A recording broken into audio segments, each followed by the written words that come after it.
Imagine being a young black boy, just trying to make it through another day at school, when suddenly everything takes a terrifying turn. That's what happened to 12-year-old Jaden. One moment, he was sitting in class. The next, he found himself face to face with two school resource officers who accused him of something he didn't do. Their tone was harsh, their actions intimidating, and Jaden was alone, scared, and unsure of what to do. But little did they know, his story wasn't about to end there. Jaden had someone in his corner, someone who wouldn't back down, no matter how powerful the system seemed. His aunt, a fierce and determined lawyer, walked into the school ready to fight for justice. What happened next shocked everyone in the room.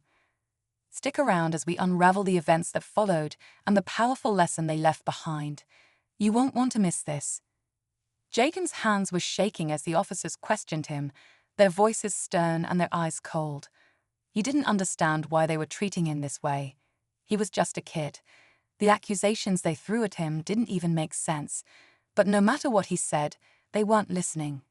Other students in the hallway stared, whispering among themselves. Jaden's heart raced, and he wished he could just disappear. Meanwhile, his aunt Angela was sitting at her desk when her phone buzzed with a text from her sister. Asterisk, something's wrong at Jaden's school. Can you get there? Asterisk. Angela didn't hesitate. She grabbed her bag and headed out the door, her mind racing. As a lawyer, she had dealt with cases of injustice before, but this was personal. When she arrived at the school, she could feel the tension in the air. Angela walked into the office and saw Jaden sitting there, pale and silent, flanked by the officers. Her blood boiled. Angela immediately locked eyes with Jaden, her heart breaking at how small and frightened he looked. She could tell he was holding back tears. The officers barely glanced her way, continuing their aggressive line of questioning as if she wasn't even there. Angela wasn't one to wait for permission. She stepped forward, her voice calm but firm. "What's going on here?" One of the officers turned to her with a dismissive tone. "This doesn't concern you, ma'am. We're handling a disciplinary issue." Angela crossed her arms, her lawyer instincts kicking in. "Actually, it does concern me. I'm his aunt and his legal guardian while he's at school. I'd like to know what authority you think you have to intimidate a minor without notifying his family." The room fell silent for a moment. Jaden finally looked up, his eyes pleading for help. Angela noticed his hands clenched tightly in his lap. She turned her attention back to the officers, her sharp gaze unwavering. One of them shifted uncomfortably, but quickly regained his composure. "We were informed that Jaden was involved in an incident earlier today. We're conducting an investigation." Angela could see through their facade. She knew what incident often meant when it came to black children, an excuse to treat them as suspects instead of kids. "And where is the evidence of this so-called incident?" she pressed. The officer hesitated, glancing at his partner. Angela could sense cracks in their story, but she also knew this wasn't just about them. It was about the entire system that allowed moments like this to happen, and she wasn't leaving until they were held accountable. Angela stood her ground, her voice steady but filled with resolve. "If you have no evidence, then you have no right to detain him or question him without representation. I suggest you explain yourselves now, or I'll be making some phone calls." The officers exchanged another uneasy glance, and Angela caught it. They were on edge, but they still hadn't backed down. One of them finally said, "We received a report that Jaden was involved in vandalism on school property. Witnesses placed him at the scene." Jaden's voice, small but trembling with frustration, broke through. "I didn't do anything. I wasn't even near there." Angela crouched beside him, her hand resting gently on his shoulder. "I believe you," she whispered. Then she stood and turned back to the officers. "Who are these witnesses? Have you reviewed the school's security footage?" The officers hesitated again, and Angela's suspicion deepened. "I'll take that as a no. Let's watch it together," she said, already reaching for her phone to call the school administrator. As Angela demanded access to the footage, the tension in the room grew thicker. Jaden's principal arrived moments later, looking flustered but clearly aware of the gravity of the situation. "Miss Carter," he started nervously, "there's been some confusion." Angela cut him off. "Confusion? These officers are accusing my nephew of a crime with no proof and traumatizing him in the process. I want answers, and I want them now." The room fell silent again as the principal fumbled with his words. The officers stood stiffly, their authority suddenly under question. Angela's determination filled the space, but even she couldn't predict what they would uncover when the truth finally came to light. The principal nervously gestured for everyone to follow him into the school's conference room, where a computer was set up to access the security footage.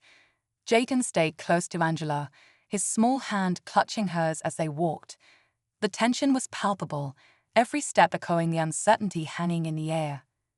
As the footage loaded, one of the officers crossed his arms and muttered, "This is unnecessary. We already have a report." Angela shot him a sharp look. "A report isn't proof. Let's see what the cameras have to say." The video started playing, and at first, everything seemed normal. Students chatting in the hallways, teachers passing by.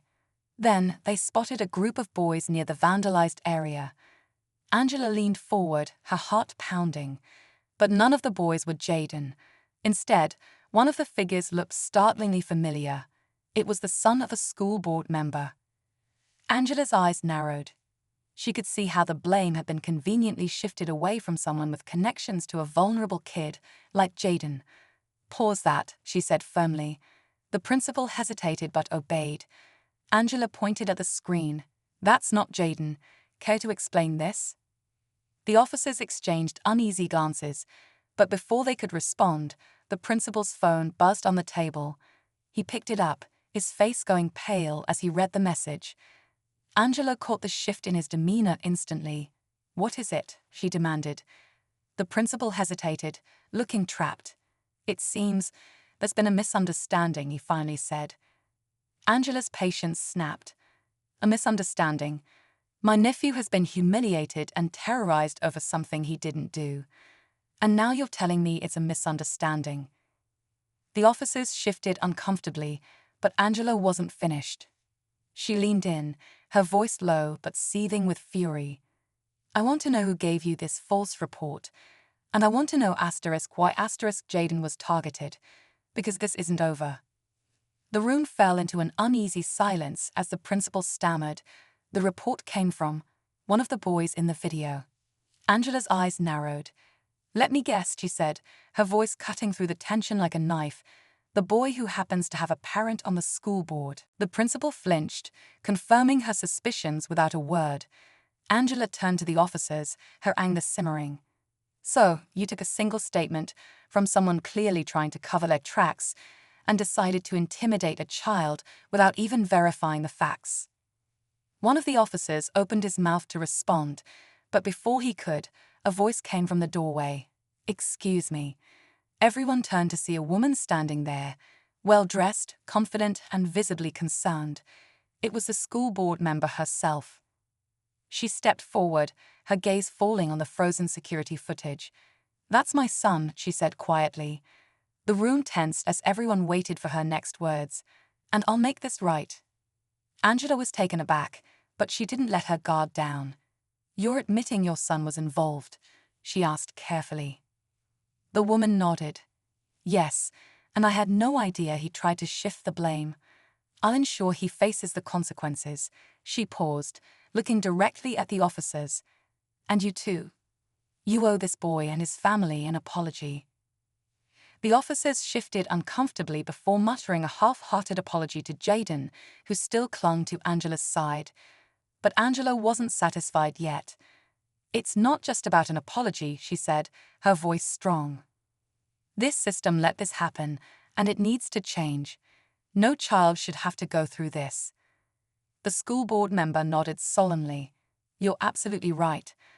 I'll bring this to the next meeting, and we'll review our policies immediately." As they all left the room, Angela looked down at Jayden. "You okay?" she asked gently. He nodded, finally exhaling a shaky breath.